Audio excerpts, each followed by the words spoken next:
That sentiment is holding true. How about you? Worst album I've ever heard. Whoa. Hello, everyone.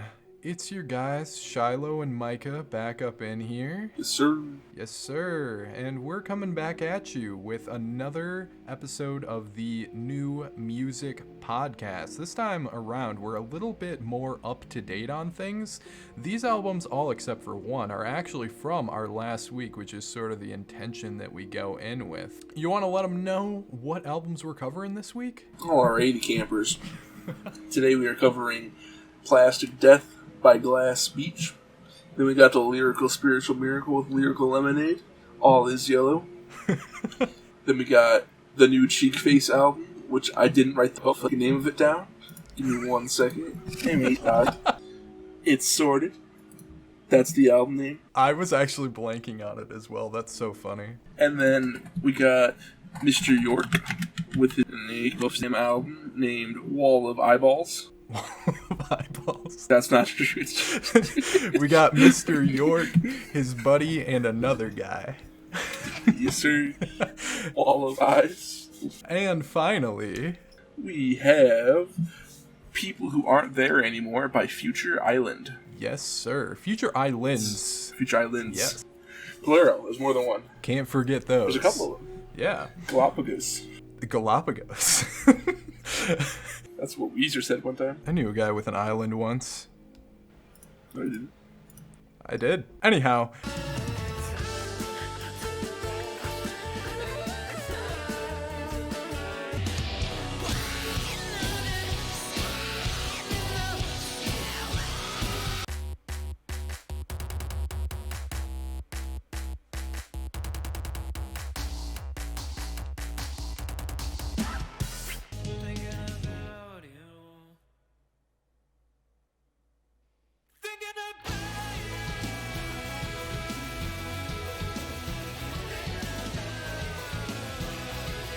The first album we got up today is Glass Beach with Plastic Death. We did tease this one last time around. We said that we were holding off on talking about it because we wanted to sit with the album a little bit more. And I teased at that time that I was really feeling some strong positive feelings about the record. And I've given it several more re-listens, sometimes focusing, sometimes just putting it on in the background. And I gotta say, that sentiment is holding true. How about you? Worst album I've ever heard. Whoa. No, I'm lying. Yeah, I figured. I don't know what genre this is. Like, what do you call that genre, Shia LaBeouf? So it's a lot of things. There's a ton of things genre-wise going in here. We've got a little bit of like post-hardcore stuff, indie rock, a little bit of emo in there, some, yeah, I guess more like post-hardcore and like those scream vocal sections. There's a little bit of electronic influence just sprinkled all throughout with some of those synths and whatnot. I mean, it's kind of in a genre of its own. The like cover photo on Spotify is like a fish with like a cursed human face. That is the genre. Wait, is cursed human face fish? Is it different on Spotify? Hold on. Oh! You mean the banner on Spotify? My bad. I thought you were referring to the actual album cover, which is really nice as well. But yeah, I do love the cursed fish as well. That is kind of excellent. This album does feel like it has a watery quality to it, so you kind of have that whole beach and water thing incorporated. It makes me have to pee. It makes you have to pee? Well, it's an hour-long album, so I mean, that might make things a little bit complicated. Did you run into any complications while listening? This album often eats me, bro. It's like, remember when we were at your mother's house trying to listen to The Glowing Man? Yes, I do very... And how it kept eating me? Yeah. It is like that in a way, where it's just hitting you with a wall of sounds. Really, really, really like this album. I really enjoyed it as well. It's hard to put into words my feelings on this album. It is. It makes you. It makes you do something. And I had this thought. It almost feels like the new Twin Fantasy to me. And we're kind of in the same worlds, talking very like internet noisy rock albums like that. Once again, that's something that came to mind. The lyrical content takes a different tone for sure, but do you see what I'm saying with that? I do, and it also made me look at my arm and realize that this album cover, like Little Amoeba, would be a sick-ass tattoo in context of my other tattoos. That's actually so crazy because I was thinking the same thing. I do want that album cover on my arm. Because, like, I've got Godspeed, Twin Fantasies over here, Aphex Twin. It's like, it feels like it fits. And oddly, it is similar in that way. It's got some of those lo-fi qualities to it that an album like Twin Fantasy does, but it seems just lo-fi enough to where it's charming but not annoying. I don't know if you feel me on this, but sometimes when an album takes up a really lo-fi sound, it becomes really graining to me. And this has that little like amateurish charm to the vocals on there, and it is recorded like a little bit more again, I guess lo-fi than a lot of similar sounding albums would, but it's enough to just give it an aesthetic. Yeah, it doesn't like do what a lot of other artists do with the lo-fi sound and just make it sound like they're recording on a call from Potato. Yeah, it does not purpose. sound like it's recorded on a potato. It's more just kind of that it's raw. And that rawness is a little bit strange when compared to how instrumentally dense this thing is. Like, you've got super long songs on here at times. You've got a lot of adventurous moments in the instrumentation just overall.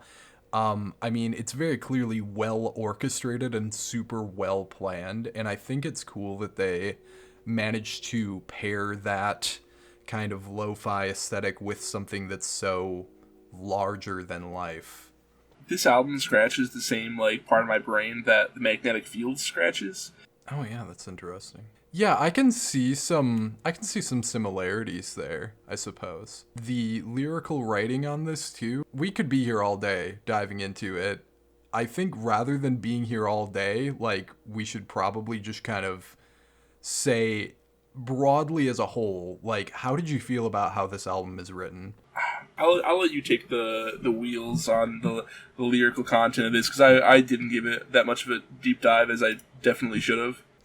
Yeah, that's totally understandable because there's so much to dive into that way that I really don't even feel like I necessarily did all of my due diligence, but like, you've got it all, man. If you take a peek at a song like Comatose on here, that one seems more like it's specifically about a struggling relationship, but then just 2 tracks earlier, you have what may very well be literal or a complete allegory with the track CIA, which is, you know, about government mind control and surveillance, at least on the surface. Whether or not it's an allegory, you know, you can dig a little deeper there, but just the phrasing of things, the imagery they bring up, I was just blown away reading along with the lyrics whenever I did that. I'm reading the lyrics right now, and it's kind of feels like it's a subtle nod to the MK Ultra type stuff that we used to see on like early internet. Mm-hmm. Definitely, yeah. The CIA track does have some of that MK Ultra imagery and whatnot going on with it. Man, I feel like I could talk all day about this one, realistically, especially if I really broke it down to its bare elements, but we only got so much time here. But honestly, dude, this is just a masterpiece. I'm looking at my score for the album now, and I'm like, oh, that's definitely too low. Oh, yeah? Yeah. What was your score for the album? My score for the album is a 93%. I was really knocking on a 10. I just feel like there's a few things that could be improved upon. Sometimes little moments feel like they're kind of a tonal whiplash. Sometimes that mixing, although it does have that lo-fi charm, could be improved. You know, things do feel inconsistent from time to time, which is the only thing holding it back from being like a perfect 10 for me.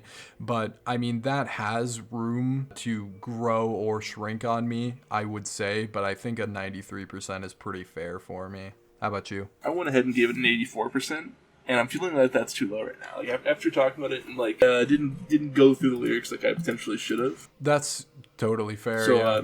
Maybe after some more time, this album will definitely, it's a grower, not a shower. Yeah, I think it It is one that you have to really, I don't want to say force yourself to like, because that makes it sound like it isn't actively likable, and I do think it is very listenable. It's got some catchy bits, and it's just pleasant to have on. It's one that you'll appreciate more the more time you put into it.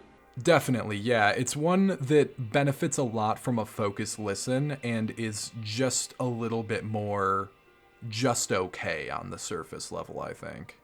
Yeah. Any favorite tracks or anything? Yeah, I was gonna say my favorite track on here is Comatose.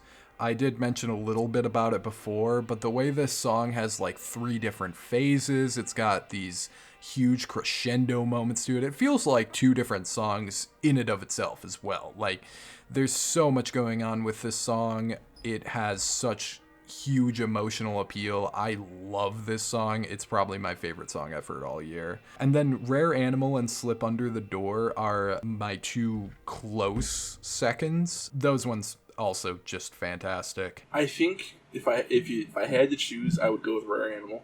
Rare Animal is fantastic, man. The chorus on that. I was just going to say that exactly. Yeah, the chorus on that is just pure bliss, man. This one's special. Do you have a least favorite on here? No. No? Yeah, it's a really consistent album. I don't think there's no bad tracks. It's almost just not applicable to have a least favorite. If I were to pick, I think Cul-de-sac, 200, and The Killer are my bottom 3 on here, as I have it marked. I think these ones just don't really survive on their own. They feel like a fish out of water, I suppose fittingly, if you take them off of the album, but in context, everything here is a full piece. I think this is an album that, like, begs you to listen to it front to back. Yeah. Yeah. I think that's all we have. Let a nigga hit it on the first night. I just wanna fuck, I'm not trying to pay for 10 days cause my pen's green. I smoke 10 J's with 2 hoes that go both ways. Funny how 2 + 2 equals 4 Give me your goddamn opinion about Lyrical Lemonade right now. Because I was looking at Album of the Year about Lyrical Lemonade. Let me pull it up again. What are these scores, bro? Who's not liking this? I know. I really... Everyone's giving it a 51. Yeah, I saw that people are overwhelmingly indifferent, but I mean, you know that there's a lot of negative scores weighing that score down too.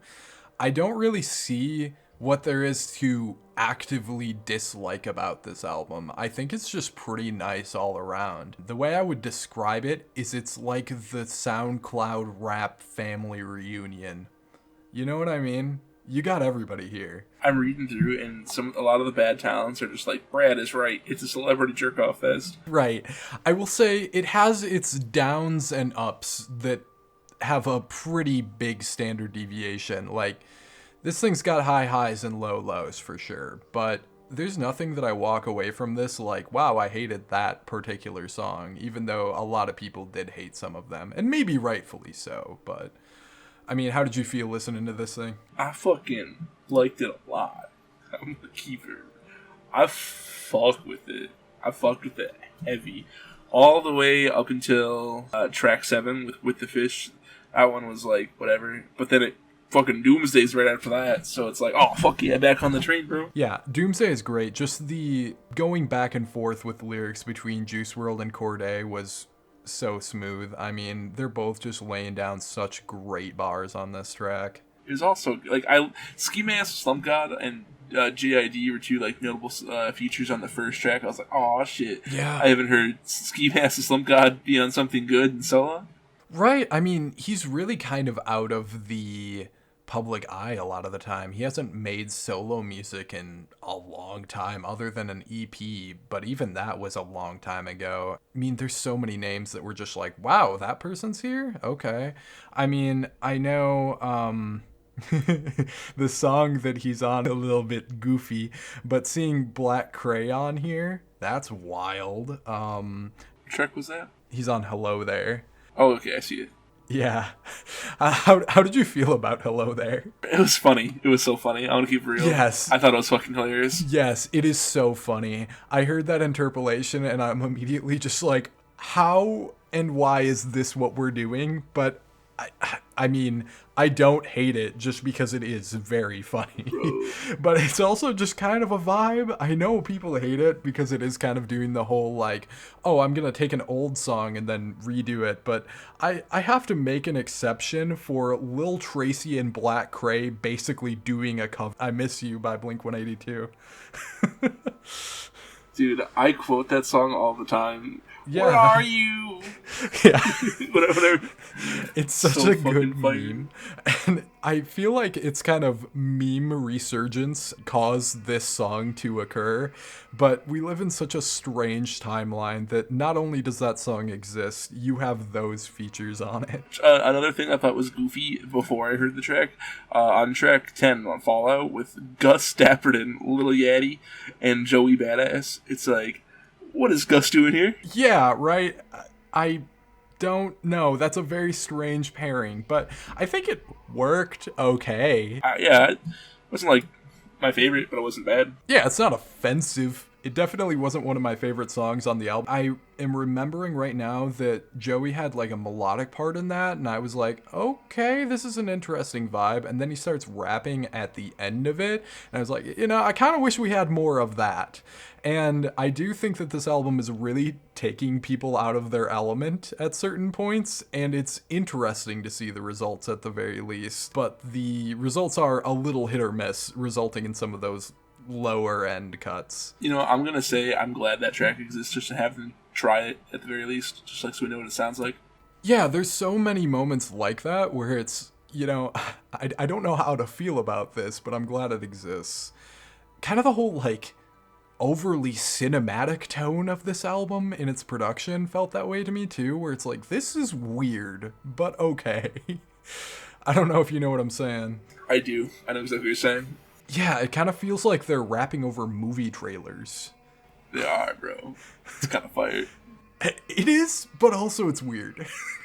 Track 5, First Night. I'm looking at like the amount of people listening to it, and it's like, why is that one of the like least popular tracks in the album? Is it? I was specifically going to mention that. It is. That's crazy. It's got just under 1 million plays on Spotify, and it's not the least. It's in the middle, but it's like, why is this in the middle? It should be like towards the top. Oh my god. The most popular tracks on the album are Doomsday and Stop Giving Me Advice, because of course, like that makes sense. Okay, Doomsday makes sense, but why do people care about Stop Giving Me Advice that much? Jack Harlow's on it. I guess, yeah, he is kind of popping right now. Yeah. Yeah, I think And he has the a track, top. I liked that track. He sounds pretty good there. I don't love a lot of Jack Harlow, but I think that's a pretty good cut from him. That's a good appearance. And then Dave on that song is an interesting dynamic. Again, you would probably never see these two link up, so the fact that they're here is interesting. Definitely. Yeah, but First Night, what a banger, right? I mean, I'm glad that you said it before I even got on the topic of it, because I did specifically want to mention that song. It might be the weirdest pairing of artists here, and wow, it is just fireworks, man. I love this song. Just to like for time, I'm gonna go ahead and say that First Night was my favorite track on the album. Yeah, me as well. I mean, shit. Just... It was hard to choose between Doomsday and that, though.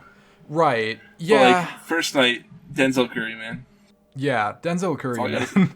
Honestly. And his verse going back to back with Cochise on there is so fire. Both of them absolutely kill it. And then having Juicy J on the chorus like that was wild. Another name that you don't really hear about anymore. And then, you had Tizo Touchdown and Lil B bookending the song, kind of. And both of them doing this, like, slow thing with it. And they're all, like, respectful with it. And then and then you've got the actual, like, whole portion of the song where it's just, like, braggadocious song about fucking. I mean... Yeah. Good shit, man. Yes, sir. So weird that it exists again, but so good. I think that that's really just kind of a good way to sum it up. A lot of this stuff is like, how did this come together? But I'm glad it did. Any tracks that rubbed you the wrong way that you just didn't like? I do have a few. I didn't really mess with This My Life or Hummingbird or With the Fish that much, just because I thought those songs were a little more forgettable. Again, you know, you got a star-studded cast on those, but just wasn't fireworks like some of the other ones were. I like This Is My Life. This Is My Life. I wasn't cold on it or very warm. I was like in the middle. I didn't really like With the Fish though, or Hummingbird. We agree on this album. Yeah, we really do agree on this one, which is, I don't know if I expected that, because maybe... I didn't either. Yeah, maybe in some ways this is kind of more my bag with what I usually listen to. Definitely is. Yeah. Because, like, a lot of these artists, like, this is my first time hearing a Jack Harlow song, anything from Dave, anything from, like, most of these artists. Yeah, that's true. You kind of stay on the fringe with the weirdo rap, whereas I kind of cover most of the bases, I guess, but I usually keep up on a lot of the mainstream rap, so I mean, hey, this is a good introduction course for you, I guess. Yes, sir. Yes, sir. My other favorites, I also liked Special as well. We already mentioned First Night in Doomsday. Did you like Special specifically? Because I did have that one written down. Special with Amine? Yeah, I mean, Amine's there, so...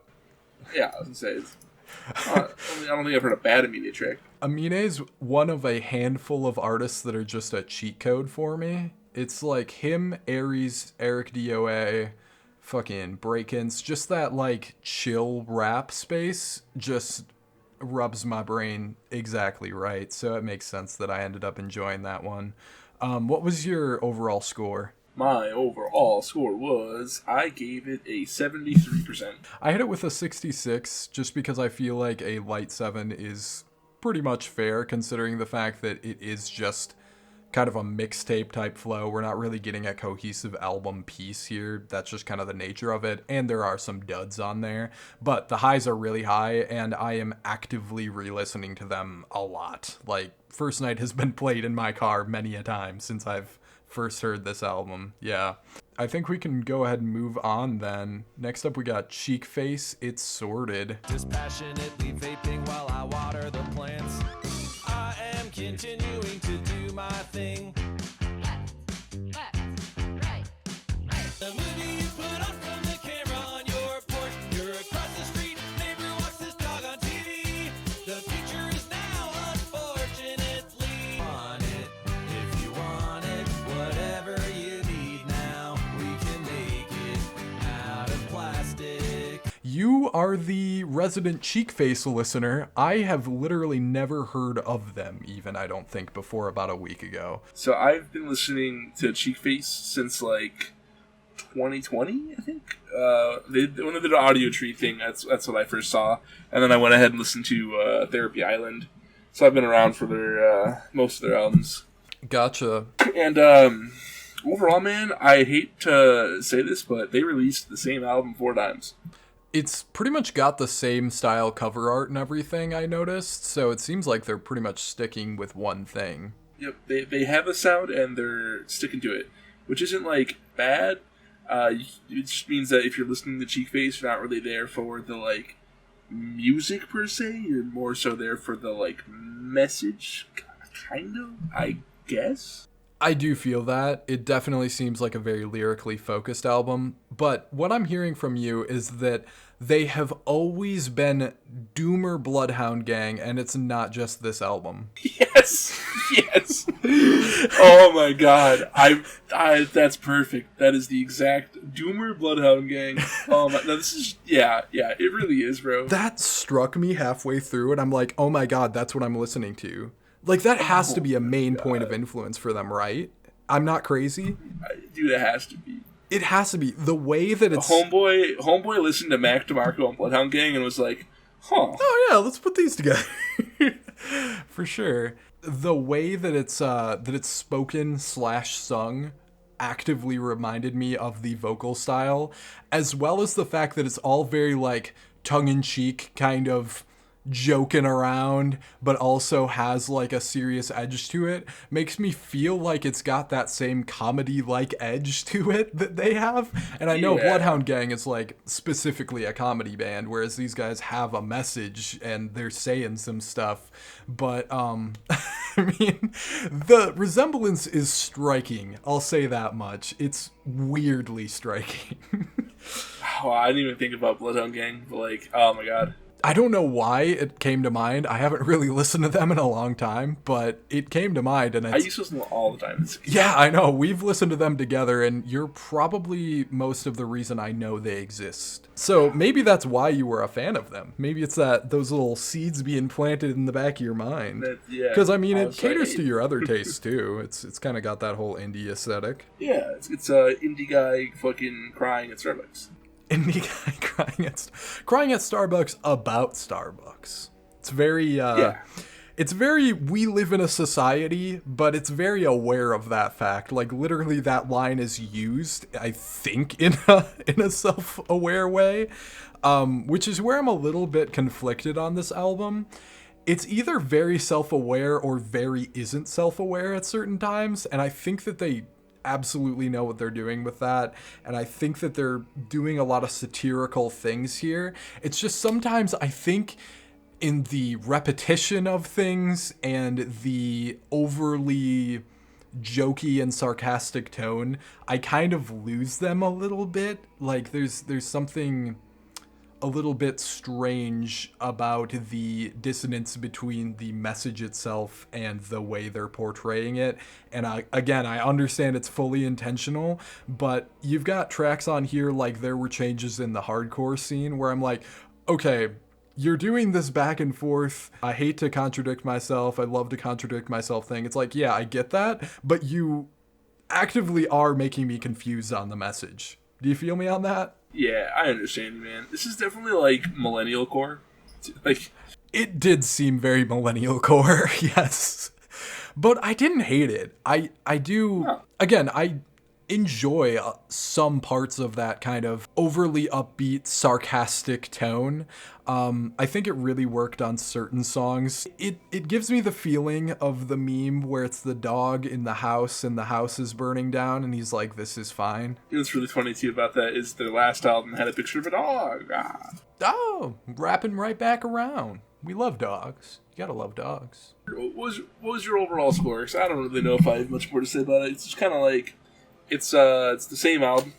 What I will say else about it, though, that I do just kind of want to shout out to them, is that this album is mixed and played and recorded really crisp, and I appreciated the hell out of that. Like, it's got a little punchiness to it that I don't exactly expect from an indie band.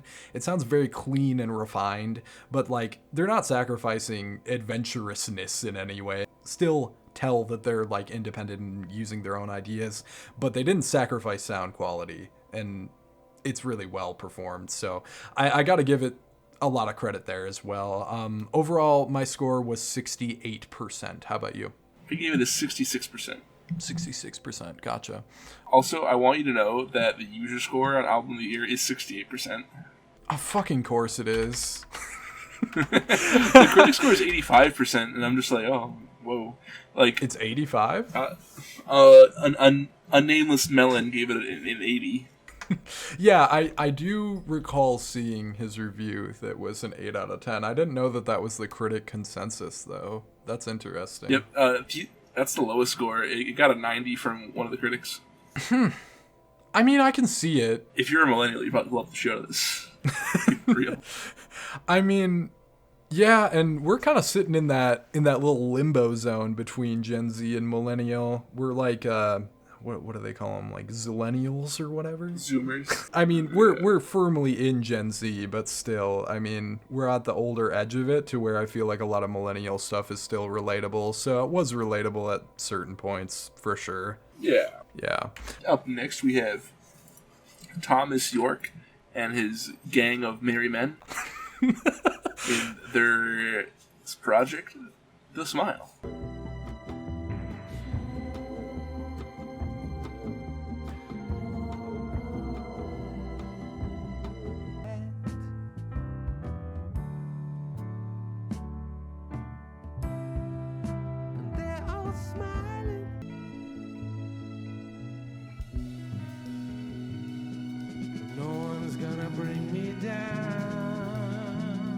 Yes, we have 2 Radiohead members, 1 not Radiohead member coming together for their second album, and the first one that I've heard. This week is introducing me to a lot of people, so that's interesting. I actually didn't hear the first Smile album. Have you? I have not, but have not. I should give some context before we continue talking. I'm not a Radiohead fan. Oh, actually? I don't really fuck with it that much. I didn't know this about you. I'm shocked. I haven't given it the like proper fucking time of day either, but I was never really. It's always been there. It's existed. Did we really not listen to Radiohead together? Nope. Actually. I think we tried to listen to OK Computer, and I was like, all right. Huh. I'm like, yeah. We probably crashed, honestly. And I was like, all right, fuck this. And I was listening to the car. We crashed to it. Yeah. For context, for those of you listening, we did live together at one point, and I have crashed my car a lot. So Cars. that is all. Crashed my cars. Yes, that happens. That happens, you know. But I guess I would consider myself a Radiohead fan.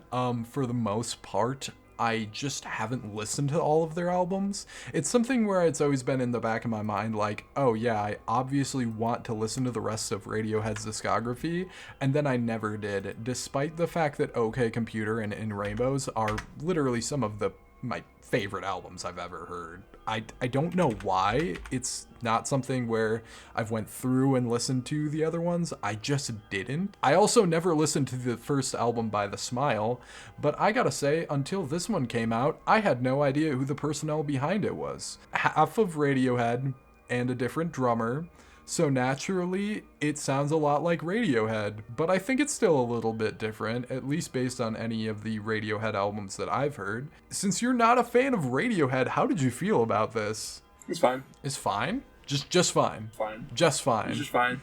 It was just fine. It was just fine. It was just fine. It's okay. Yep.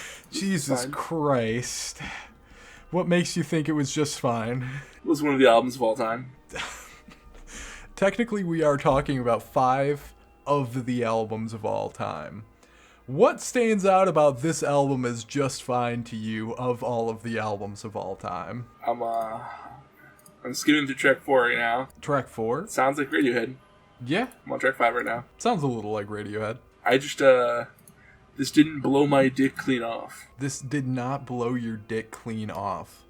I mean, I'm gonna say, for the record, that if we had any other albums than the Glass Beach one this week, this would almost always be my favorite album of that given week. It had some really tough competition, unfortunately, this time around, because I do feel like Glass Beach not only kind of lives in the same world as this album, but is a little bit better than it. But wow, yeah, no, it blew my dick off and knocked my socks off. You're gonna get mad at me when I tell you my score. Well, don't tell me your score. I'm gonna yap about this thing real quick. I think this album feels like a dream. It's very surreal. They use a lot of dissonance in the instrumentals, like things don't sound quite right a lot of the time, and it's simultaneously relaxing, but like a little uncanny valley feeling going on for much of it. I liked that most of the lyrics are really vague, and I hated that most of the lyrics are really vague because I'm somebody who wants to read along and like specifically latch onto things, but also I really appreciate the fact that this seems very like cerebral. Like it's not telling you what to think, it's just taking you on a little bit of a journey. I will say that the exception to that is the track specifically Bending Hectic. Did you revisit this one after I said that it knocked my socks clean off my ankles? I didn't. I was too busy listening to another album on our list that I'll reveal at the end of the episode. Gotcha. Okay. I have 2 hot takes at the end. Okay. Sounds good. I will say that Bending Hectic may be my favorite song of any given week. Again, if it was not up against Comatose from the Glass Beach album. I will give it that. The competition was really stiff, so that could have just slaughtered my opinion of it. That's fair. I mean, have you given this one more than a couple listens, or, I mean... No, just like, I listened to it 2 or 3 times. Gotcha. I haven't listened to it that many times, but I guess it just clicked for me right away. I was sitting in bed listening to this, and dude, I'm entranced. This has got me mesmerized. I can't look away. And there's nothing even to look at. It's sounds. How can I not look away from sounds? That's what I want to know. Oh, you know. Oh, okay. Well, anyway. But I think the whole album is beautiful. So I don't know if I really have to demonstrate my point any other ways. I just thought this thing sounds really pretty, sounds like it came out of a dream, but it's also really weird. There's a song that seems to be about dreams as well, so maybe that whole experience was completely intentional that I feel that way. But man, it's just something. Yeah. Yeah? This is an album. You really didn't feel any type of way about it? I feel bad that I really should have. That's A-okay, because, you know, if Radiohead hasn't clicked in the past, this probably won't either. So, what's your score? I don't think I should say it. You don't think you should say it? I we're gonna get canceled, bro. We're gonna get canceled? Yeah, I gave it 62%. 62? Okay, I mean, that's on the positive end. You made it sound like you were about to drop a 2% like the fucking Green Day album. Could you imagine? I liked it a lot more than you, but I think we've already reiterated that enough times. I gave it an 87%. Since you were just kind of lukewarm on the whole thing, did you have a favorite and least favorite? No. No? We'll check though. Probably change that opinion really quick. No, yeah, I was kind of bored. Kind of bored through the whole thing? Uh-huh. Gotcha. Which is weird, because like this is definitely something I should like, and I listen to this and I'm like, man, I should really like this, but like I just can't. That's totally fair. Maybe it just needs to strike you at the right moment. Yeah. I mean, this isn't something that you're going to be able to just jump into at any time either. It's definitely not easy listening. Personally, my favorite song, I think I already made it quite clear, was Bending Hectic. Also really loved the title track as well as Teleharmonic. Those two starting off the album was a really great way to start it off, in my opinion. My least favorite is probably Friend of a Friend, just because I think that it's the most normal sounding, and it also seems like it might be reflecting on the pandemic specifically, which at this point we're kind of far removed, so it feels a little bit dated almost, even though it just came out. But I did like how it was written regardless, so not a bad track by any means, just there's not a lot of deviation between my favorites and least favorites on this one, so I'll say that much. Didn't like Read the Room and You Know Me as much as the other songs either though, but again, it's like the difference of an 8 out of 10 versus a 9 or 10 out of 10. Like really, I just kind of loved most of this experience. But we got one more album on the roster.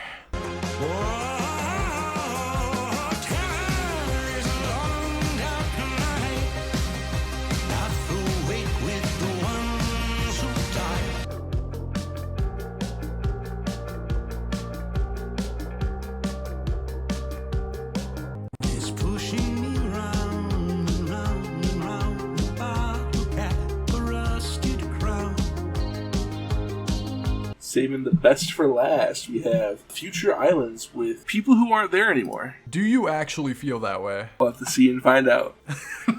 Well, go ahead, hit me with it. What did you think about this one? Shit's wizard music, bro. Like, my wife was in the car, and we're going quick trip before recording, and I was playing it, and she was like, bro, this is wizard music, and I was just like, yes, it is. Because I've just been listening to this on repeat constantly. It's so fun. The bops are bopping. The beeps are booping. What's this guy's name? Samuel T. Herring. His voice, dude, that man's not a person. He's fucking a wizard. He's not a real person. He's a magic person. He's out here casting spells and shit. Casting spells on the track. Yes, sir. This whole fucking album goes hard. I turn this shit all the way up and play it in my car, and I feel like I'm driving at night alone real fast, and it's a good vibe. Is that because you are driving alone real fast at night? No, my fiance was in the car. Gotcha. That makes sense as well. So does she just disappear as soon as the song comes on? Yes, she phases out of existence. That's fair. That's absolutely fair. Magical is a word that I did use to describe certain portions of this album. So I will absolutely agree with you there. I'm not sure I loved it as much as you, though. I will say that those vocals are really interesting. And I will say also, just as kind of a little bit of insider knowledge here, we were going in and checking out all of the albums, like really briefly, just to see what they sounded like, to decide what we wanted to talk about this week. And if you recall, we were referring to this as old guy synth pop because the vocalist sounds like an old guy. But he's not old. I looked it up after the fact. He is old. He's a wizard. He's just de-aging himself. He's just de-aging himself? Is that why he's like 30-something? Yes, sir. It's actually 30,000. I don't know. The man with the majestic mustache is a whole ass vibe. I don't know. The dude sounds like he's specifically old. If that makes sense. Like a very weathered voice on this man. It's kind of wild. It's from Cast All the Spells, bro. It's from Casa.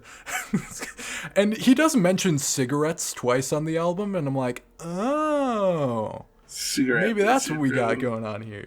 We got cigarette voice. He's a nicotine wizard. Nicotine wizard. The sound they go for here is interesting. It definitely leans on some mainstream appeal type stuff. It's going in kind of a rock direction, kind of a pop direction, pretty accessible in both regards if we are to ignore the weird things about it. But the weird things about it do definitely stand out. Like the fact that there's not guitar on this album, it's just synth, bass, and vocals is particularly interesting if you ask me. That's all the instruments, bro. Every single one of them. Well, a synth is kind of every instrument, and they definitely use it as such, because they can put together some really big, wide atmospheres on here, despite the fact that, you know, they were a little bit limited on what recording instruments they were using. It's definitely extremely interesting. It reminds me of Royal Blood in the fact that they specifically avoided using guitars to just kind of get a different tone, because Royal Blood is a rock band that also seems a little bit wizardly to me. You know, just wizardy vibes all around.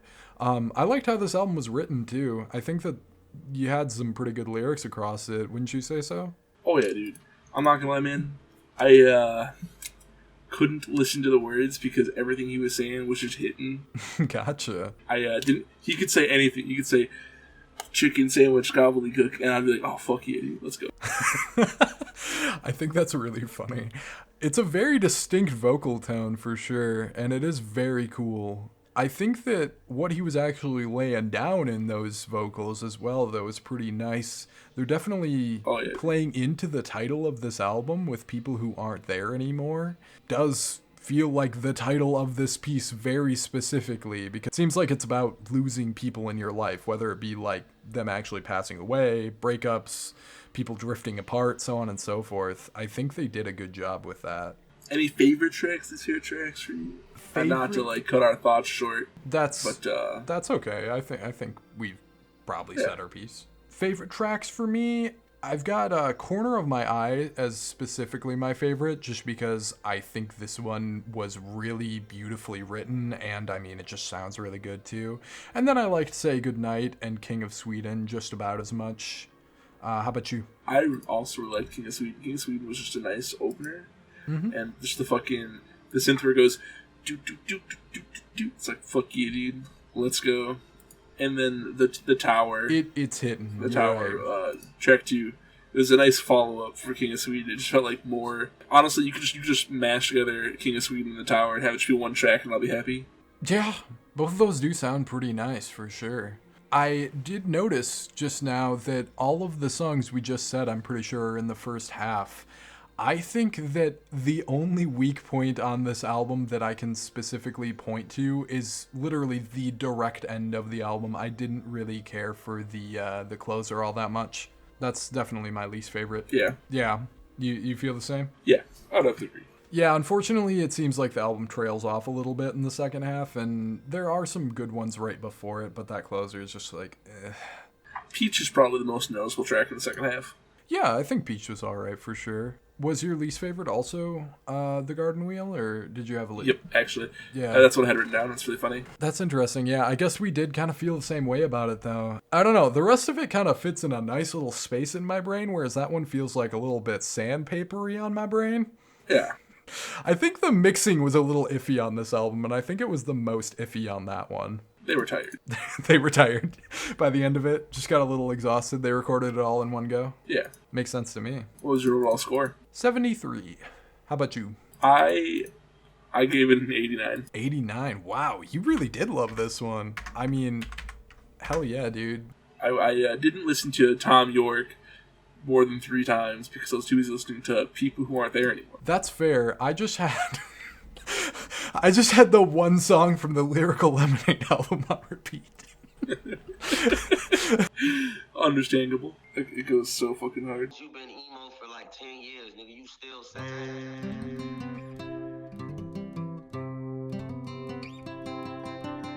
Time I would see you, it would make my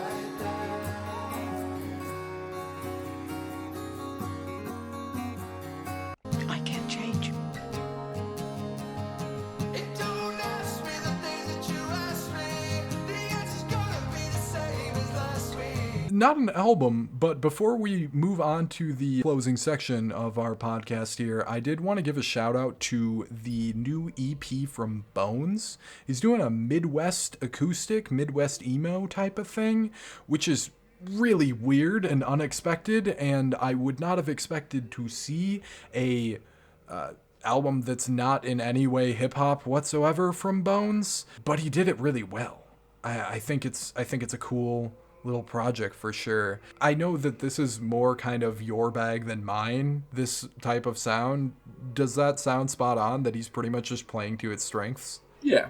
Yeah. He's invited to the cookout. He's invited to the drinking twisted tea around the bonfire. That's awesome. I think the little like spoken vocal samples are really the only thing that sets it apart, so I won't points for originality, I guess, but other than that, I mean, fucking super cool. So definitely wanted to give a quick little shout out to that one there. Going into our rankings for the week, we've got Glass Beach with Plastic Death coming in predictably at first place with an 88.5 overall. Yes, who would have guessed? It's a pretty predictable pick, especially given our tastes and what we said before, but I mean, it's just fantastic, at least as far as I'm concerned. I should have given it a 90. Should have given it a 90? I mean, realistically, it's top of the week, so it's fine. Its placement doesn't change. And that is our album of the year so far, because I think Eric DOA last week only came out to like an 82. So, I mean... So, I know I rated people who aren't there anymore higher, but I do feel like for album of the year contenders, I feel like Glass Beach deserves it more. I mean, yeah, it definitely seems like the more significant album by far to me. Not anything against Future Islands for that album. I really did like most, if not all of it, but yeah, I mean, this Glass Beach album is just something different. However, Future Islands did end up coming in second place, which is not predictable to me in the slightest. It's all me, baby. Yeah, it's got an average score between the two of us of an 81. Again, not like I really disliked it in any way. I've just it didn't blow my cock off. To bring the bit back around once more. It blew my tits clean off. Blew your tits clean off. Well, I mean, it's landing at second place pretty damn high. So I think that's our third place album for the year. I don't know exactly what all of our ratings for last week were, so I'm not going to keep that running. But I do think that Plastic Death is our number one for the year. Eric DOA is our second, and then Future Islands is our third, if I am recalling correctly. But third place for this week, coming in, we had The Smile being heavily dragged up by my score of 87.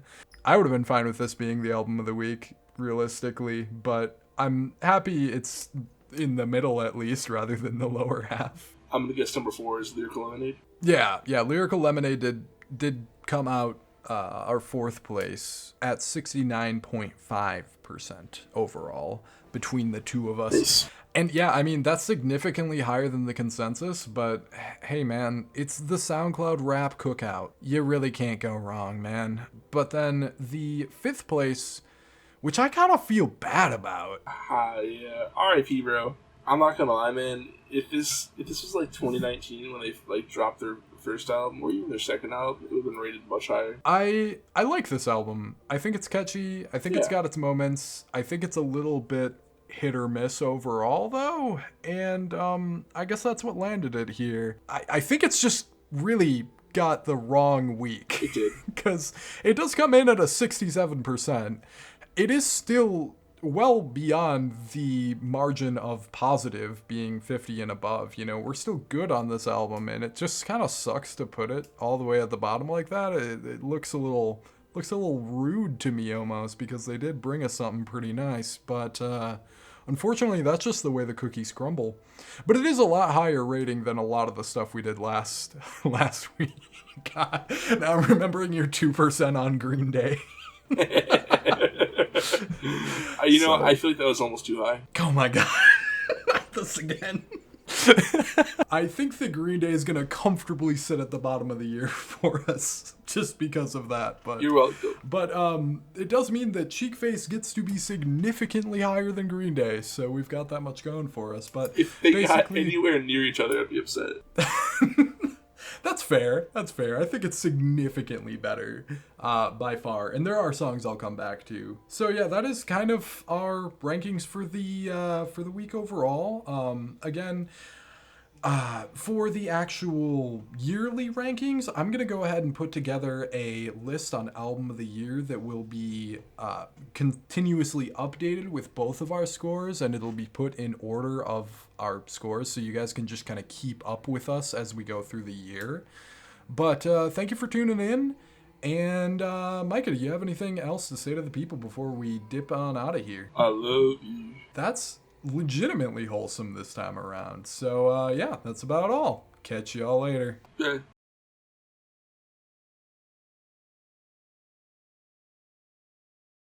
The first album we got up here is Glass Beach, of course, because this one we talk. You fucking burping in the background. So the first